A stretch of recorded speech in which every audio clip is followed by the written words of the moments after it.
अब आप ये बताइए, मैं बहुत सारी चीजें कह रहा हूँ, हम्म। आपको समय मिलता है कभी? आप उसे देख पा रहे हैं, सुन पा रहे मैं हैं देख क्या? पा रहा हूँ, आप जो कह रहे हैं वो बिल्कुल सही है कि टेक्नोलॉजी अडॉप्ट करें, कहीं अपराध की गुंजाइश ही खत्म हो जाएगी।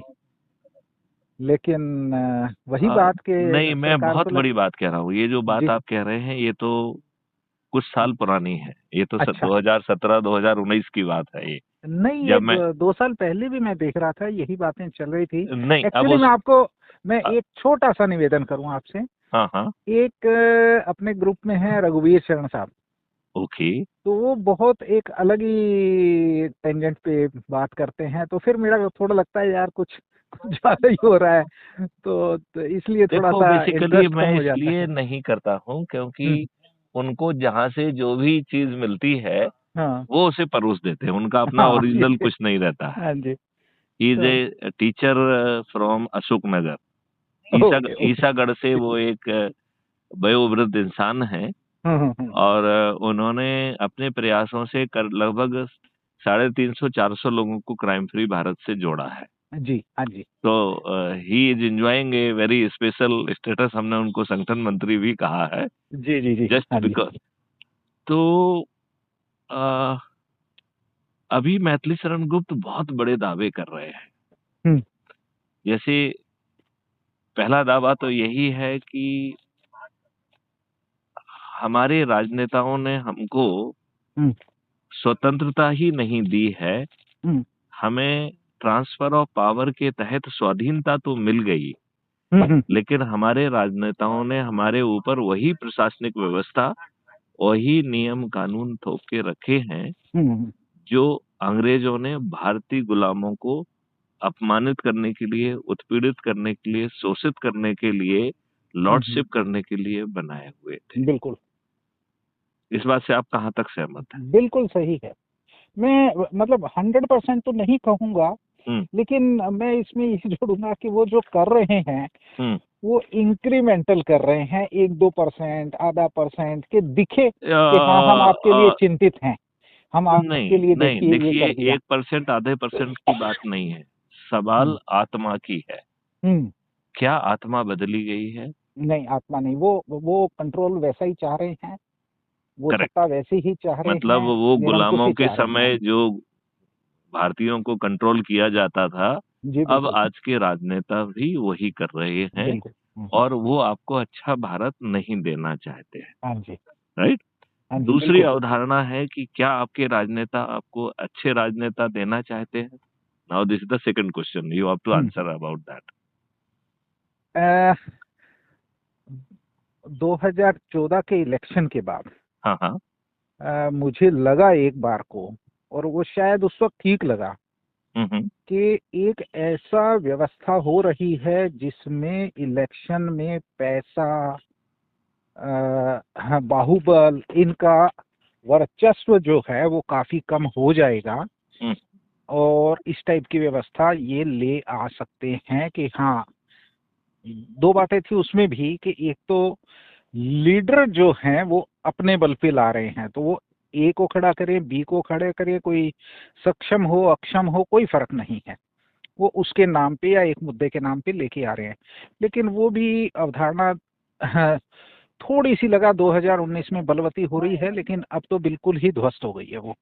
ये अब फिर वही पुराने ढर्रे वाले इलेक्शन आ गए हैं, लगभग वही है क्या जो रिगिंग हो रही थी। 2014 में हाँ जी।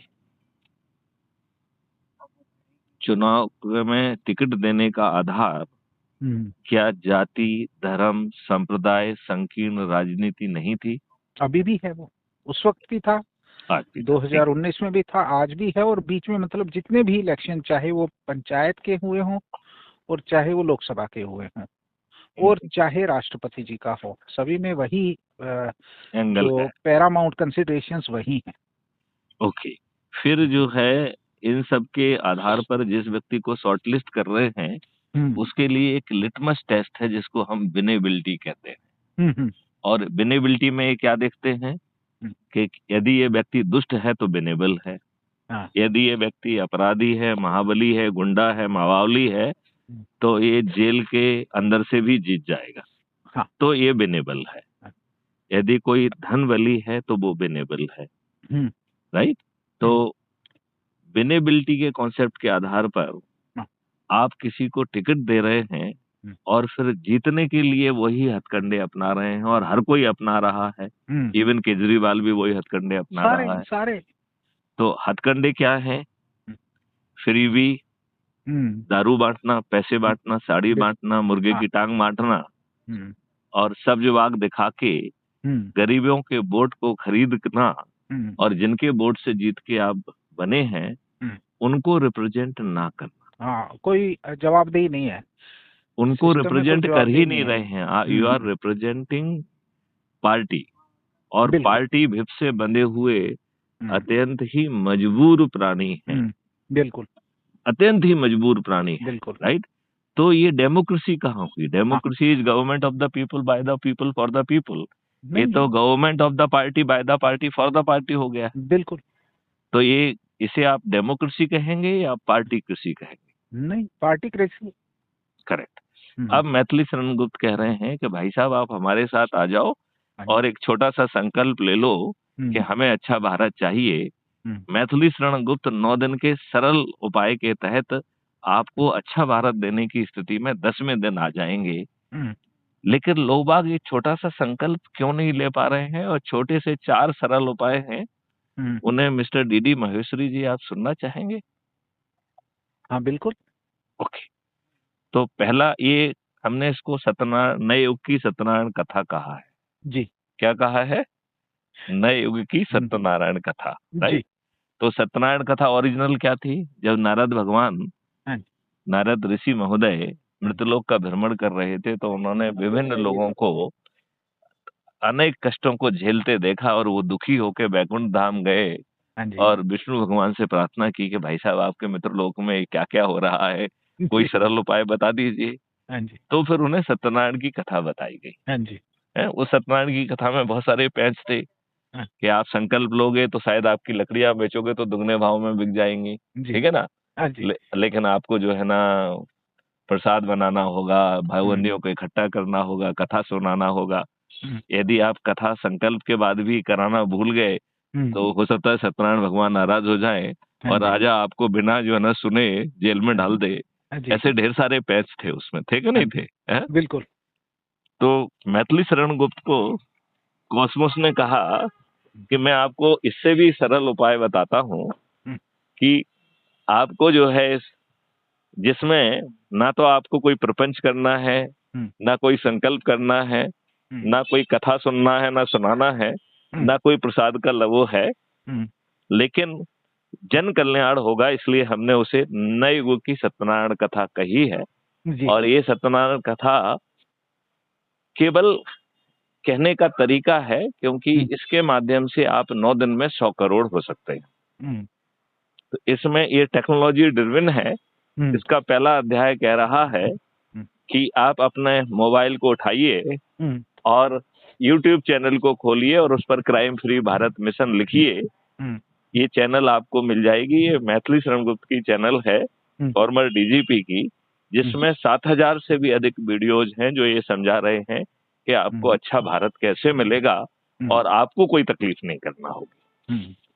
तो आपसे उससे अपेक्षा है कि आप शपथ लो कि एक वीडियो देखोगे, यदि वो वीडियो आपकी आत्मा को टच करे तो फिर उसे अपने परिवार के लोगों से, अपने रिश्तेदार, अपने मित्र, अपने पड़ोसी और जिन संगठनों से आप जुड़े हैं उनके लोगों से शेयर कर लीजिए। और यदि वो आपकी आत्मा को टच ना करे तो कुछ नहीं करना है जी।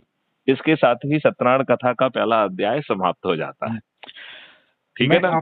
मैं आपसे एक छोटा सा निवेदन करूं, अगर आप कंफर्टेबल हो। मैं इसी के साथ 15 मिनट के बाद आपसे जुड़ता हूं। मैं किन्हीं की वेट कर रहा था, वो सज्जन आ गए हैं। चलिए, ठीक है। फ्री होकर 15 मिनट बाद मैं कॉल करूंगा। राइट। ओके, थैंक यू, जय हिंद।